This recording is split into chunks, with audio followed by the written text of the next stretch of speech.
ladies, if you are not feeling your best, don't fret. It's probably just your womb trying to climb out of your body, and you need to use a series of scents to just shove it back into place, or it might strangle you.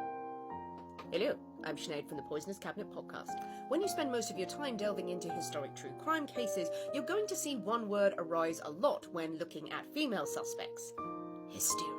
The catch-all phrase given to any woman when she acted a bit weird. Hysteria comes from the Greek word for womb. Essentially, male doctors from way back when believed that all women's problems were rooted in the womb. The womb had variously been described as a parasite, a wild beast, a living creature crawling through a woman's body. If a woman was a little bit depressed, if she was out of sorts, if she behaved a bit erratically, if she was displaying severe signs of a personality disorder, all of that could be traced back to her lady bits. The biggest problem facing women? The wandering womb.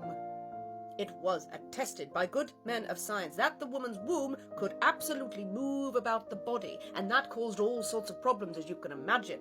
The only way to get the womb back into its right place was to use a series of good or bad smells. You see, the womb liked to run away from nasty scents, so what you would do is you would use a sort of an acrid scent around the woman's mouth to encourage the womb to get out of your throat and back down there. Also, if you wanted to tempt it back down, you might use some lovely sweet-smelling aromas, lady things, like flowers and petals and kittens, and just put those around the general area, because that would tempt the womb back into place. Science! One of the biggest supporters of this theory was writing about it in the 1600s. Now, over time, the idea of the wandering womb was seen for the mania that it really was.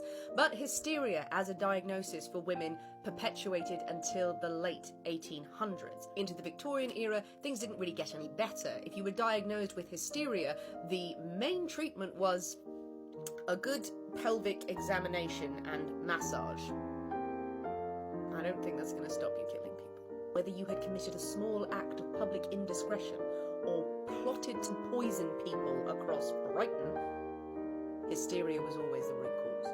If you love listening to historic true crime stories with a hint of humour, do listen to our podcast. And tell me, are there any other strange ailments from the past you would like us to delve into?